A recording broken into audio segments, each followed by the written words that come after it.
কিয়ামতের ভয়াবহতম দিনে যখন কেউ কারোর থাকবে না, অন্যান্য নবীদেরও যখন ভরসার জায়গা হবে রহমতুল্লিল আলামিন সাল্লাল্লাহু আলাইহি সাল্লাম, সেই নবী আলাইহিস সালাম বলছেন যে এই শ্রেণীর মানুষরা তারা আমার উম্মত না, আমি তাদেরকে নিজের বলে পরিচয় দিব না। এটা কত ভয়াবহ এবং এটা কত বেশি সতর্কতার কথা সেটা প্রত্যেক ঈমানদারী সামান্য চিন্তা করলেই বুঝতে পারবেন। তো আজ আমরা এরকম 13 শ্রেণীর হতভাগা মানুষের কথা জানবো, যে মানুষগুলোকে নবী করিম সাল্লাল্লাহু আলাইহি সাল্লাম বলেছেন যে তারা আমার উম্মত না, তিনি তাদের পরিচয় দিতে চান নাই।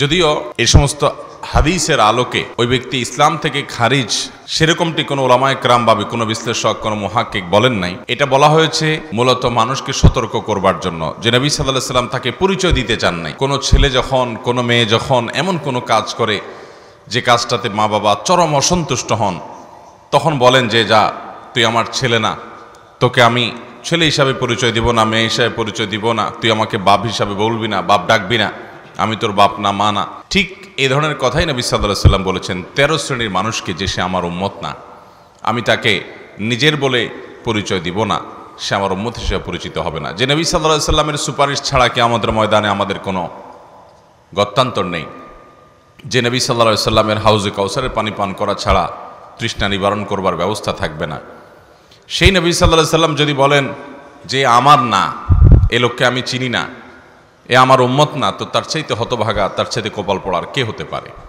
আল্লাহ রাব্বুল আলামিন এই 13 শ্রেণীর হতভাগা মানুষদের প্রত্যেকটা গুণ, প্রত্যেকটা অপরাধ, প্রত্যেকটা পাপ যেটার কারণে সে এই মন্দ জায়গায় সে চলে গেছে, আল্লাহ তাআলা আমাদেরকে এগুলো থেকে বেঁচে থাকার তৌফিক দান করুন। এর মধ্যে সর্বপ্রথম যে শ্রেণী কথা বলতে চাই সেটি হলো যারা কুফফার এবং মুশরিকদের মাঝে বসবাস করে,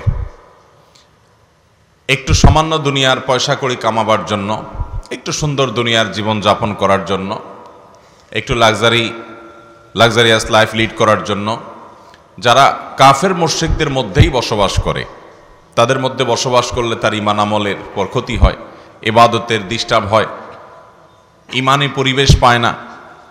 কাফের এবং মুশরিকদের প্রভাবের কারণে তাদের প্রভাব তার পরিবারের উপরে পড়ে, তার নিজের উপরে পড়ে। তো এরকম গ্রহণযোগ্য ওজর ছাড়া কেউ পড়াশোনার জন্য গেল, কেউ দাওয়াতের উদ্দেশ্যে গেল, কেউ সাময়িক কোনো কাজের জন্য গেল, সেটা ভিন্ন কথা। কিন্তু শুধুমাত্র দুনিয়ার স্বার্থ হাসিলের জন্য বা দুনিয়াতে একটু সুখে থাকবার জন্য, একটু ভালো থাকার জন্য কাফের মুশরিকদের মধ্যে যারা বসবাস করে, কাফের মুশরিকদের দেশে যারা গিয়ে স্থায়ীভাবে বসবাস করে এবং তাদের মধ্যে থাকে যারা, নবী আলাইহিস সালাম তাদের সম্পর্কে বলেছেন যে এই লোকগুলোর ব্যাপারে আমার কোনো দায় দায়িত্ব নাই, আমি তাদেরকে আমার বলে পরিচয় দেব না। এ সম্পর্কিত হাদিস তিরমিজি, আবু দাউদ এবং নাসাঈতে বর্ণিত হয়েছে। নবী সাল্লাল্লাহু আলাইহি সাল্লাম বলেছেন লা তুসাকিরুল মুশরিকিনা ওয়া লা তুজামিউহুম, তোমরা মুশরিকদের সাথে বসবাস করিও না, অর্থাৎ তাদের ভেতরে বসবাস করিও না, থাকিও না, যে চতুর্পাশে তারাই হবে, এবং তাদের সাথে সেভাবে তোমাদের দরহম মহরম যেন না হয় যে একেবারে সব তাদের মধ্যেই তুমি একা মুসলমান আছো বা তোমরা অল্প কিছু মানুষ আছো। ফামান সাকানাহুম আও জামাআহুম, যদি কেউ তাদের মাঝেই এভাবে বসবাস করে, ফালাইসা মিন্না, সে আমার উম্মত না, আমি তাকে উম্মত বলে পরিচয় দেব না। দ্বিতীয় হলো যে মানুষ প্রতারণা করে, মানুষের সাথে মিথ্যা প্রতিশ্রুতি দেয়, মিথ্যা কথা বলে, ধোঁকা দেয় মানুষকে, এই প্রতারক সে যদি নামাজও পড়ে, সে যদি নিজেকে মুসলমান দাবিও করে, নবী আলাইহিস সালাম বলেছেন সে আমার উম্মত না। এ বিষয়ে সহিহ মুসলিমের হাদিস বর্ণিত হয়েছে। নবী করিম সাল্লাল্লাহু আলাইহি সাল্লাম বলেছেন মান গাশশা ফালাইসা মিন্না, যে প্রতারণা করে, যে ধোঁকা দেয়, সে আমার উম্মত না। অনেক মানুষ আছে ব্যবসা করতে গিয়ে, দোকানদারি করতে গিয়ে তিনি কাস্টমারকে প্রতারিত করেন, কাস্টমারের সাথে দুই নাম্বারই করেন, কাস্টমারের সাথে মিথ্যা কথা বলেন, অনেক সময় কাস্টমার দোকানদারের সাথে করেন, একজন আরেকজনের সাথে করেন। কেউ হয়তো লোন নিবে, হাওলাত নেওয়ার সময় মিথ্যা কথা বলে হাওলাত নেয়, এরপর আর সে কথা ঠিক রাখে না, প্রতারণা করে। এইভাবে কেউ হয়তো বিয়ে শাদী করতে যাচ্ছে, তার সাথে মিথ্যা কথা বলে, মিথ্যা তথ্য দেয়, প্রতারণা করে। এভাবে যার সাথেই হোক না কেন, মুসলমান হোক অমুসলমান হোক, যার সাথেই প্রতারণা করবে, যে ব্যক্তি প্রতারণা করে মানুষের সাথে কথায় কথায়, কাজে কাজে, সে ব্যক্তি সম্পর্কে নবী সাল্লাল্লাহু আলাইহি সাল্লাম বলেছেন মান গাশশা ফালাইসা মিন্না, যে ব্যক্তি মানুষকে ধোঁকা দেয়, প্রতারণা করে, সে আমার উম্মত না। নাম্বার 3, যে ব্যক্তি ছোটদেরকে স্নেহ করে না, বড়দেরকে শ্রদ্ধা করে না, ওলামা একরামের মর্যাদা রক্ষা করে চলে না, নবী আলাইহিস সালাম তাদের সম্পর্কেও বলেছেন যে সে আমার উম্মত না। এবং এই সম্পর্কে মুসনাদ আহমদে হাদিস বর্ণিত হয়েছে, নবী আলাইহিস সালাম বলেছেন, মাল্লাম ইয়ারহাম সগীরানা ওয়ালাম ইউআক্কির কাবীরানা। যে ব্যক্তি এই উম্মতের ছোটদের প্রতি মায়া মমতা নাই, স্নেহ নাই, দয়া নাই, তাদের প্রতিও জুলুম অবিচার করে, আবার বড়দের প্রতি সম্মান নাই, শ্রদ্ধা নাই, এহতেরাম নাই, ইজ্জত করে না, তাদেরকেও যাথা আচরণ করে তাদের সাথে, এবং ওলামা একরামের যে মর্যাদা, আলেমরা নবীগণের ওয়ারিস, তাদের অনেক মর্যাদা, অনেক হক আছে, এ সম্পর্কে যে আর খোঁজ খবর নাই, এগুলো জানে না, আলেমদের মর্যাদা দিতে জানে না, যে এই লোকগুলো সম্পর্কে নবী সাল্লাল্লাহু আলাইহি ওয়াসাল্লাম বলেছেন এরাও আমার উম্মত না। নাম্বার 4, যে ব্যক্তি মুসলমান হয়েও অন্য ধর্মাবলম্বী মানুষদের বেশভূষা গ্রহণ করে, তাদের মতো পোশাক আশাক পরে, তাদের মতো কৃষ্টি কালচার ধারণ করে, তাদের যে চাল চলন আছে, তাদের যে লাইফস্টাইল আছে, তাদের সব কিছুর অনুকরণ করে, অন্য ধর্মাবলম্বীদের এই কৃষ্টি কালচার সংস্কৃতি ইত্যাদির যদি অনুসরণ করে, নবী সাল্লাল্লাহু আলাইহি ওয়াসাল্লাম তার সম্পর্কে একই কথা বলেছেন। এবং এ বিষয়ে তিরমিজিতে হাদিস বর্ণিত হয়েছে, নবী সাল্লাল্লাহু আলাইহি ওয়াসাল্লাম বলেছেন, লাইসা মিন্না মান তাশাব্বাহা বিগাইরিনা। যে ব্যক্তি অন্য ধর্মাবলম্বী মানুষদের সাদৃশ্য গ্রহণ করে, তাদের অনুরূপ কৃষ্টি কালচার চলন বলন এগুলো তার ভিতরে ধারণ করে, এই ব্যক্তি আমার উম্মত না। আমাদের সমাজে এরকম বহু মানুষ আছে যে অন্য ধর্মাবলম্বী কাফের এবং মুশরিকদের মতো হতে নিজেদেরকে তারা পছন্দ করে, ভালোবাসে, তাদেরকে অনেক সময় শ্রেষ্ঠ মনে করে, যার ভিতরে আল্লাহর প্রতি ঈমানই নাই, আখিরাতের প্রতি ঈমানই নাই। তো এরকম অমুসলিমদের সাথে সাদৃশ্য গ্রহণকারী ব্যক্তি, এই সম্পর্কে নবী সাল্লাল্লাহু আলাইহি ওয়াসাল্লাম বলেছেন সে আমার উম্মত না। নাম্বার 5, ওই ব্যক্তি, যে ব্যক্তি পুরুষ হয়ে নারীর অথবা নারী হয়ে পুরুষের বেশভূষা ধারণ করে, পোশাক আশাকে, চুল রাখার ক্ষেত্রে, উঠা বসার ক্ষেত্রে, এগুলোকে সে কোনো দোষের কিছু মনে করে না, বরং পুরুষ হয়ে মহিলাদের স্টাইল ধরে, মহিলা হয়ে পুরুষের স্টাইল ধরে। নবী করিম সাল্লাল্লাহু আলাইহি সাল্লাম এই শ্রেণীর মানুষ সম্পর্কে আহমদ এবং তাবরানী বর্ণিত হাদিসে বলেছেন, লাইসা মিন্না মান তাশাব্বাহা বির-রিজালি মিনান নিসা ওয়ালা মান তাশাব্বাহা বিন-নিসা মিনার রিজাল। অর্থাৎ ওই সকল মহিলারা আমার উম্মত না যে মহিলারা পুরুষদের বেশভূষা ধারণ করে, এবং ওই সকল পুরুষরা আমার উম্মত নয় যে সকল পুরুষরা মহিলাদের বেশভূষা ধারণ করে। মোহতারাম হাজরিন, আল্লাহ তাআলা পুরুষদেরকে সৃষ্টি করেছেন কিছু বিশেষ বৈশিষ্ট্য দিয়ে, নারীদেরকে সৃষ্টি করেছেন তাদেরও কিছু বৈশিষ্ট্য আল্লাহ তাআলা দিয়েছেন। কোনো পুরুষ যদি নারীর বেশভূষা ধারণ করতে চায়, তার মানে তিনি পুরুষ হিসেবে প্রাউড ফিল করছেন না, তার পুরুষত্বের ব্যাপারে তিনি আল্লাহ তাআলার এই নেয়ামত পেয়ে তিনি যথেষ্ট মনে করছেন না।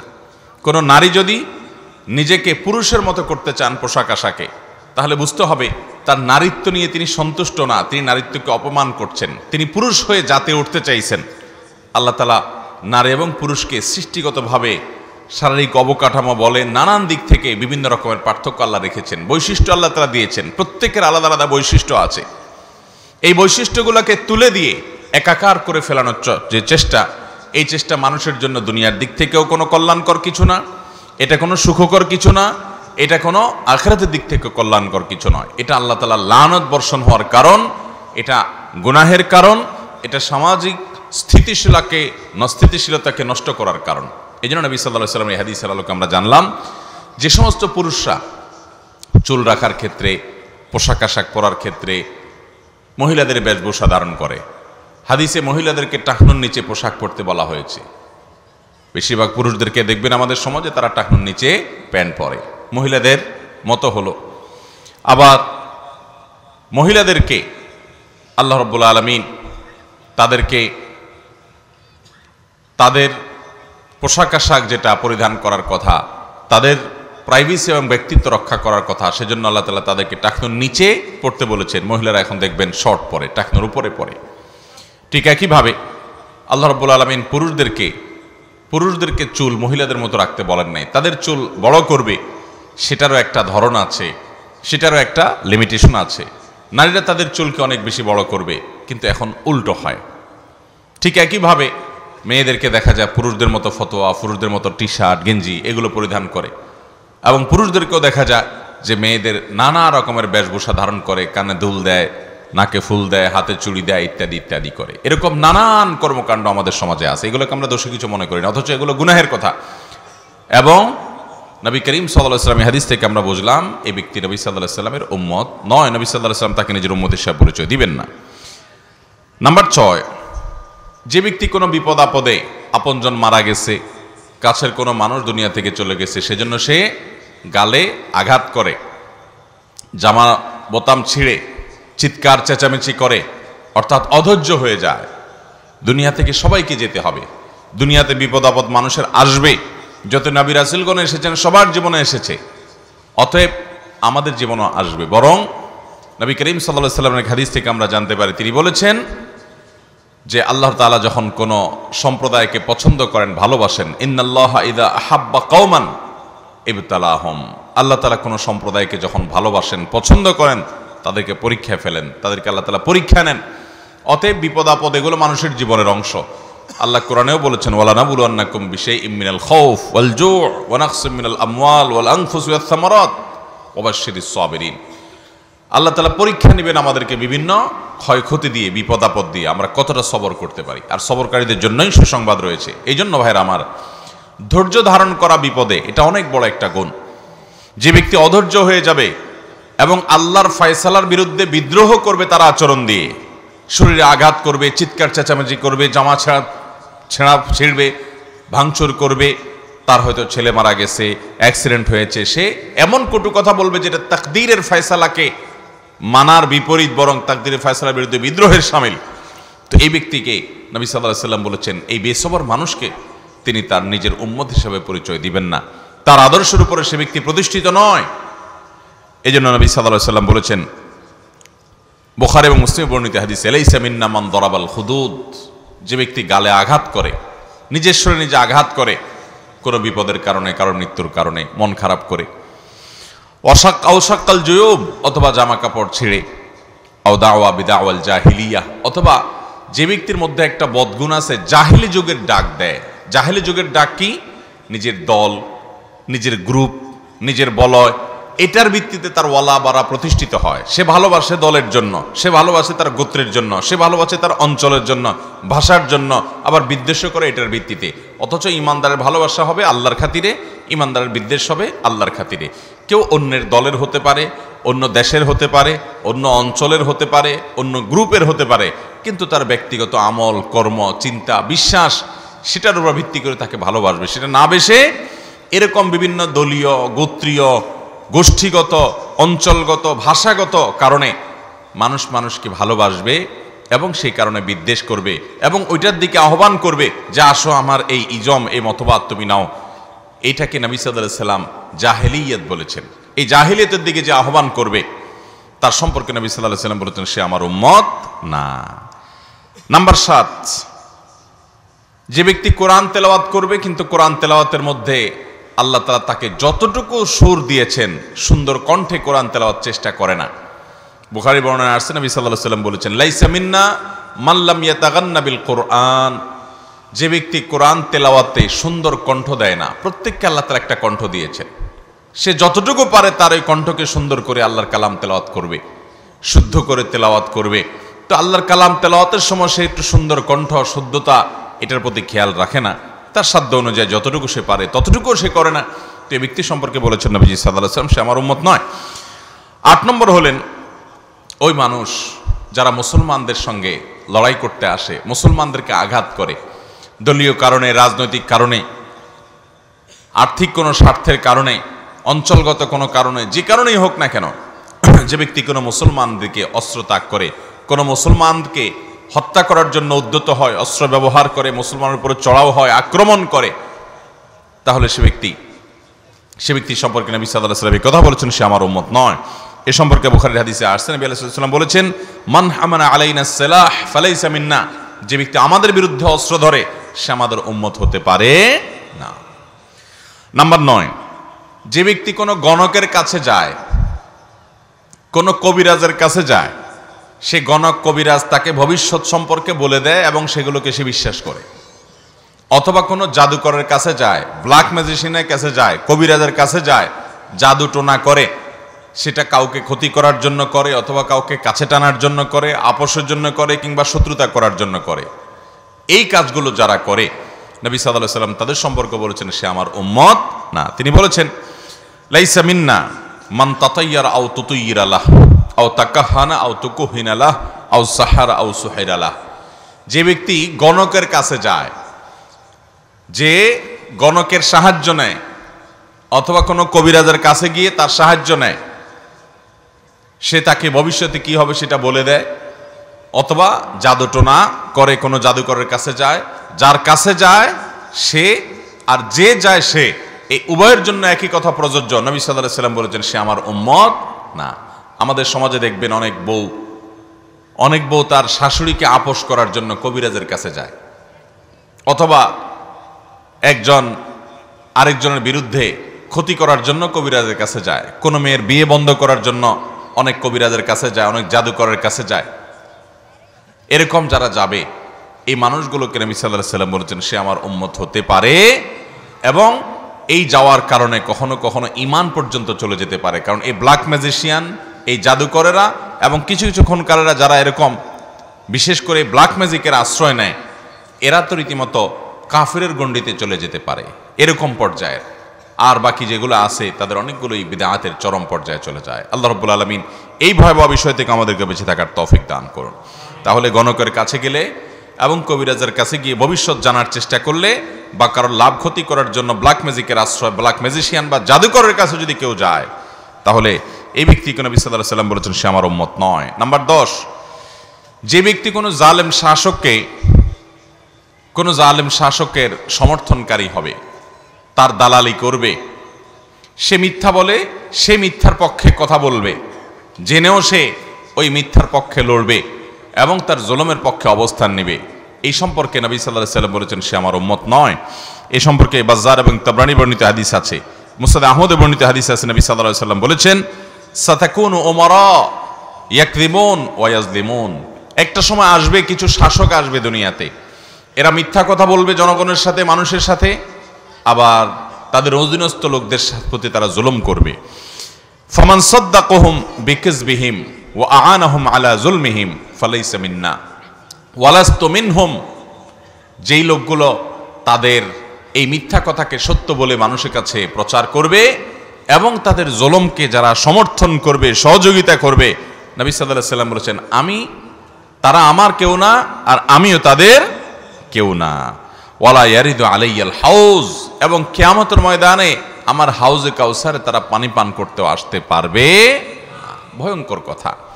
এর বিপরীতে নবী সাল্লাল্লাহু আলাইহি ওয়াসাল্লাম বলেছেন যে ব্যক্তি মিথ্যাকে মিথ্যা হিসাবে জানবে, এটাকে সত্য বলে সমাজে প্রতিষ্ঠিত করার চেষ্টা করবে না, জুলুমের পক্ষে গিয়ে সহযোগিতা করে জালিমের সহযোগী হবে না, তো সেই ব্যক্তি সম্পর্কে নবী সাল্লাল্লাহু আলাইহি ওয়াসাল্লাম বলেছেন সে আমার আর আমি তার, এবং সে আমার হাউজে কাউসারে পানি পান করবে ইনশাআল্লাহ।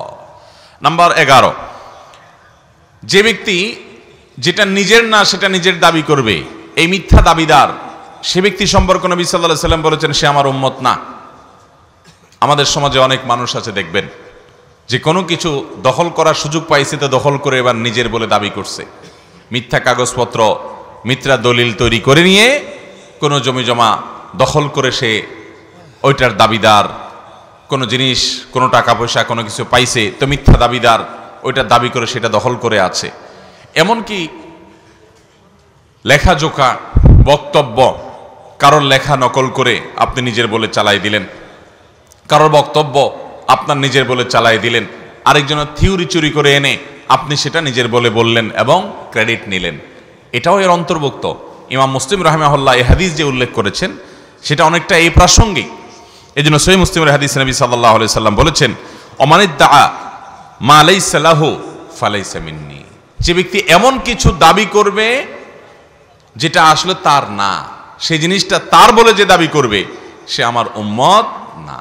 অতএব এবার ইমানদার আমানতদার হবে, দায়িত্বশীল হবে। ইমানদার কখনো আমানতের খেয়ানত করবে না। নাম্বার 12, যে ব্যক্তি গোপ ছোট করে না। পুরুষ মানুষ আল্লাহ তাআলা তাকে গোপ দিয়েছেন, মোচ দিয়েছেন, কিন্তু সে মোচ ছোট করে না এবং স্টাইল রাখার জন্য, স্টাইল করার জন্য মোচ বড় করে। এই ব্যক্তিকে নবী সাল্লাল্লাহু আলাইহি ওয়াসাল্লাম বলেছেন সে তার উম্মত নয়। এবং তিনি বলেছেন মাল্লাম ইয়াখুয মিন শারিবিহি ফালাইসা মিন্না, যে ব্যক্তি তার মোচ ছোট করে না, গোপ ছোট করে না, সে আমার উম্মত নয়। মোচ বড় বড় রাখে যে, তাকে নবী সাল্লাল্লাহু আলাইহি ওয়াসাল্লাম নিজের বলে পরিচয় দিবেন না। নাম্বার 13, মুসনাদ আহমদ এবং আবু দাউদের বর্ণিত হাদিসের আলোকে আমরা জানি যারা আল্লাহ ছাড়া অন্য কারোর নামে শপথ করে সেই ব্যক্তি সম্পর্কে নবী সাল্লাল্লাহু আলাইহি ওয়াসাল্লাম বলেছেন সে আমার উম্মত না। এ সম্পর্কে হাদিসে আসছে মান হালাফা বিল আমানাতি ফালাইসা মিন্না, আল্লাহ ছাড়া অন্য কারোর নামে শপথ করা এটা জায়েজ নাই। নবী সাল্লাল্লাহু আলাইহি ওয়াসাল্লাম বলেছেন মান আরাদা আন ইয়াহলিফা ফালইয়াহলিফ বিল্লাহি আও লিয়াসমুত, যদি কেউ শপথ করতে চায়, কসম কাটতে চায়, কিরা করতে চায়, সে শুধু আল্লাহর নামে শপথ করবে, আর না হলে সে চুপ থাকবে। মায়ের নামে, বাপের নামে, অমুকের নামে, তমুকের নামে, অমুকের মাথা ছুঁয়ে, গাড়ির স্টিয়ারিং হুইল ছুঁয়ে, তারপরে টাকা ছুঁয়ে, ক্যাশ বাক্স ছুঁয়ে, দোকান ছুঁয়ে, অমুক ছুঁয়ে, তমুক ছুঁয়ে, কোনো কিছু ছোঁয়াছুঁই না এবং অন্য কিছু নামেও না। একজন মুসলমান শপথ করবে শুধুমাত্র কার নামে? আল্লাহর নামে। তো এই জন্য আল্লাহ ছাড়া অন্য কারোর নামে শপথ করে যে এই ব্যক্তি সম্পর্কে নবী সাল্লাল্লাহু আলাইহি ওয়াসাল্লাম বলেছেন সে আমার উম্মত না। তাহলে এই 13 শ্রেণীর মানুষের কথা আজকে আমরা জানলাম, যে মানুষগুলো এতটাই হতভাগা, এতটাই কপাল পড়া, যে মানুষগুলোকে নবী করিম সাল্লাল্লাহু আলাইহি ওয়াসাল্লাম নিজের উম্মত বলে পরিচয় দেবেন না। যে মানুষগুলোকে নবী সাল্লাল্লাহু আলাইহি ওয়াসাল্লাম বলেছেন তারা তার আদর্শের উপর প্রতিষ্ঠিত নয়, এই মানুষগুলো কাফের না, কিন্তু এই মানুষগুলো তাদের এই কৃতকর্মের কারণে নবী করিম সাল্লাল্লাহু আলাইহি ওয়াসাল্লামের এই ভয়াবহ সতর্ক বাণীর আওতায় পড়ে গেছে। এজন্য মুহতারাম হাজরিন, আপনার আমার চেষ্টা করতে হবে যে এই 13টি গুনাহের কাজ, অপরাধ, যে গুনাহের কাজগুলো করার কারণে নবীজি সাল্লাল্লাহু আলাইহি ওয়াসাল্লাম নিজের উম্মত বলে পরিচয় দিবেন না, সেগুলো থেকে আমাদের বেঁচে থাকার চেষ্টা করা লাগবে কি লাগবে না? আমরা কি চাই যে কিয়ামতের দিন নবীজি আমাদেরকে দেখে বলুক হ্যাঁ এটা আমার উম্মত, আমি চিনি? আমরা চাই কি চাই না? আমরা চাই কিনা যে নবী সাল্লাল্লাহু আলাইহি ওয়াসাল্লাম আমাদেরকে ডেকে ডেকে হাউজে কাউসারের পানি পান করাক? আমরা চাই কিনা? আমরা নবী সাল্লাল্লাহু আলাইহি ওয়াসাল্লামের সুপারিশ চাই কিনা? তাহলে এই হতভাগা 13 শ্রেণীর মানুষের কোনোটির মধ্যে যেন আমরা অন্তর্ভুক্ত না হই। আল্লাহ তাআলা আমাদের সবাইকে সেই তৌফিক দান করুন। আমরা আবারও বলছি একটা একটা করে। নাম্বার 1, যেই লোক কাফের মুশরিকদের মধ্যে বসবাস করে, তাদের ভেতরে, তাদের সমাজে, তাদের আধিক্যের ভিতরে বসবাস করে দুনিয়াবি কল্যাণের জন্য, একটু দুনিয়াবি স্বার্থের জন্য, হ্যাঁ দাওয়াতের উদ্দেশ্যে সেখানে থাকে, অথবা সেটাই তার মাতৃভূমি, ওরা এসে পাল্টা দখল করে নিয়েছে, তার ভিন্ন কথা, অথবা সেখানে সে বসবাস করে শিক্ষার জন্য, সাময়িক সময়ের জন্য, জ্ঞান অর্জনের জন্য, কোনো অভিজ্ঞতা অর্জনের জন্য, ব্যবসায়িক কোনো কাজের জন্য, অর্থাৎ কোনো বিশেষ শরিয়া গ্রাহ্য কারণে সে বসবাস করে, তার কথা ভিন্ন। কিন্তু সে মুসলমানদের সমাজ থেকে অমুসলিমদের মধ্যে গিয়ে বসবাস করছে তাদেরকে ভালো লাগার কারণে অথবা দুনিয়ার হীন স্বার্থ হাসিল করার জন্য। নবী সাল্লাল্লাহু আলাইহি ওয়াসাল্লাম এই লোকগুলো সম্পর্কে বলেছেন সে আমার উম্মত না। নাম্বার 2, যে ব্যক্তি মুসলমান হয়েও অন্য মানুষকে প্রতারণা করে, মিথ্যা কথা বলে, 2 নাম্বারি করে, চিটারি বাটপারি করে, নবী সাল্লাল্লাহু আলাইহি ওয়াসাল্লাম বলেছেন সে আমার উম্মত না। নাম্বার 3, যে ব্যক্তি ছোটদেরকে স্নেহ মায়া মমতা করে না, তাদের প্রতি রূঢ় রুষ্ট আচরণ করে এবং বড়দেরকে শ্রদ্ধা করে না, সম্মান করে না, ওলামা একরামের মর্যাদা বুঝে না, রক্ষা করে চলে না, ইজ্জত করে না, তারা নবীর ওয়াত নয়। নাম্বার 5, যে ব্যক্তি মহিলা হয়ে পুরুষের, পুরুষ হয়ে মহিলার কাপড় চোপড়, পোশাক আশাক, চলন বলন, স্টাইল সবকিছুর অনুসরণ করে, এই ব্যক্তি নবী সাল্লাল্লাহু আলাইহি ওয়াসাল্লামের উম্মত নয়। নাম্বার 6, যে ব্যক্তি বিপদ আপদে আপনজনের মৃত্যুতে গালে আঘাত করে,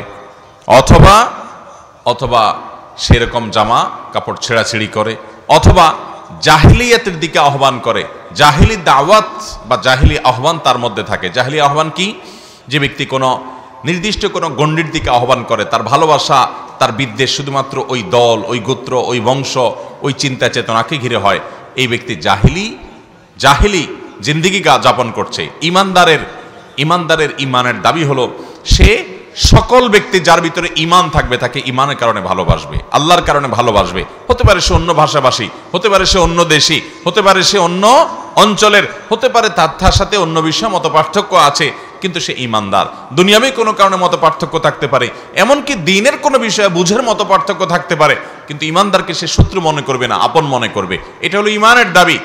আর ওই সীমাবদ্ধ চিন্তার মানুষ হওয়ার কারণে কখনো কখনো তার সে চিন্তা তাকে জাহিলি মৃত্যুর দিকে নিয়ে যেতে পারে, জাহিলি জীবনের দিকে নিতে পারে। তো এই ব্যক্তি নবী সাল্লাল্লাহু আলাইহি ওয়াসাল্লাম উম্মত না। নাম্বার 7, যে ব্যক্তি কোরআন তেলাওয়াত করে কিন্তু সাধ্য অনুযায়ী কোরআনকে সুন্দর করে পড়ে না, সুর দেয় না। প্রত্যেকে এক রকমের সুর পারবে এমন কোনো জরুরি না, কিন্তু তাকে আল্লাহ যতটুকু তৌফিক দিয়েছেন সেটাকে সুন্দর করে পড়ার চেষ্টা করবে, শুদ্ধ করে পড়ার চেষ্টা করবে, এটা করে না, এই ব্যক্তি নবী সাল্লাল্লাহু আলাইহি ওয়াসাল্লামের উম্মত নয়। নাম্বার 8, যে ব্যক্তি মুসলমানদের সঙ্গে লড়াইয়ে লিপ্ত, মুসলমানদের দিকে অস্ত্র ধরে, অন্য মুসলমানের দিকে আক্রমণ করে, এই ব্যক্তি নবী সাল্লাল্লাহু আলাইহি ওয়াসাল্লামের উম্মত না। এক মুসলমান অন্য মুসলমানের রক্তকে কখনো হালাল মনে করতে পারে না। নাম্বার 9, যে ব্যক্তি গণকের কাছে যায় ভবিষ্যৎ কি সেটা জানার জন্য, ভাগ্য খোলার জন্য। অনেক আংটিওয়ালা বের হয়েছে আজকাল, অনেক পাথরওয়ালা বের হয়েছে, তাদের কাছে যায় নিজের ভাগ্য খোলার জন্য, ভাগ্য কি আছে জানার জন্য। কবিরাজের কাছে যায়, তাবিজ কবজ নেয়, কাউকে আপোষ করার জন্য, কারোর ক্ষতি করার জন্য, কারোর বিয়া বন্ধ করার জন্য, কাউকে রোগাক্রান্ত করে রাখার জন্য জাদুকরের আশ্রয় নেয়। এই ব্ল্যাক ম্যাজিক কাজ ভরে গেছে সমাজে। এইরকম কাজ যারা করে নবী সাল্লাল্লাহু আলাইহি ওয়াসাল্লাম বলেছেন তারা আমার উম্মত নয়। একজন মুসলমান কোন রাকির কাছে যেতে পারে, ঝাড়ফুঁককারীর কাছে যেতে পারে, যিনি তাকে কোরআন হাদিসের আয়াত পড়ে, দোয়া পড়ে, আল্লাহর নাম পড়ে তাকে ঝাড়ফুঁক করবে, তার ট্রিটমেন্টের জন্য যাবে। সে আরেকজনের পিছে লাগার জন্য বা আরেকজনকে কেন্দ্র করে সে যাবে না, সে যাবে শুধু চিকিৎসার জন্য। এরপর নাম্বার 10, যে ব্যক্তি জালেম শাসক বা জালেম কর্তা, জালেম কোনো আপনার কর্মকর্তা, জালেম কোনো প্রভাবশালী ব্যক্তির জুলুমের সমর্থন করে এবং তার মিথ্যাকে সত্য বলে সমাজে প্রতিষ্ঠিত করার চেষ্টা করে, তার তেলায়ন করে, তার চামচামি করে এবং সে জানে মিথ্যা অথচ সে মিথ্যার পক্ষে অবলম্বন করে, এই ব্যক্তি নবী সাল্লাল্লাহু আলাইহি ওয়াসাল্লামের উম্মত নয়। তিনি বলবেন নাম্বার 10। এরপর 11 নম্বর হলো, যে ব্যক্তি মিথ্যা দাবি করবে, একটা জিনিস তার না কিন্তু দখল করে সে নিজের দাবি করছে, একটা জিনিস আরেকজনের সে কোন রকম দখল করতে পারছে, মিথ্যা কাগজপত্র হাজির করে ফেলছে, আরেকজনের লেখা আরেকজনের বক্তব্যকে নিজের নামে চালায় দিছে, এই মিথ্যাবাদী, এই শ্রেণীর মানুষ যে অন্যেরটাকে নিজের দাবি করছে, সে নবী সাল্লাল্লাহু আলাইহি ওয়াসাল্লামের উম্মত নয়। নাম্বার 12, যে ব্যক্তি মোচ গোয়া গোপ খাটো করবে না, সে নবী সাল্লাল্লাহু আলাইহি ওয়াসাল্লামের উম্মত নয়। নাম্বার 13, যে ব্যক্তি আল্লাহ ছাড়া অন্য কারোর নামে শপথ করে, সেও নবীজি সাল্লাল্লাহু আলাইহি ওয়াসাল্লামের উম্মত হবে না। আল্লাহ তাআলা আমাদের সবাইকে নবীজির উম্মত হিসাবে দুনিয়াতে থাকা এবং মৃত্যুর পরে নবী সাল্লাল্লাহু আলাইহি ওয়াসাল্লামের উম্মত হিসাবে হাশরের ময়দানে ওঠার তৌফিক দান করুন। আমরা সবাই নবী সাল্লাল্লাহু আলাইহি ওয়াসাল্লামের উম্মত হিসাবে বেঁচে থাকতে চাই? কারা কারা চান হাত তোলেন। আল্লাহ আমাদের সবাইকে নবীজি সাল্লাল্লাহু আলাইহি ওয়াসাল্লামের অনুসারী হওয়ার তৌফিক দান করুন। তার উম্মত হিসাবে আমাদের সবাইকে আপনি দুনিয়া থেকে যাওয়ার তৌফিক দান করুন। জাযাকুমুল্লাহু খায়রা ওয়া আখিরু দাওয়ানা আলহামদুলিল্লাহি রাব্বিল আলামিন।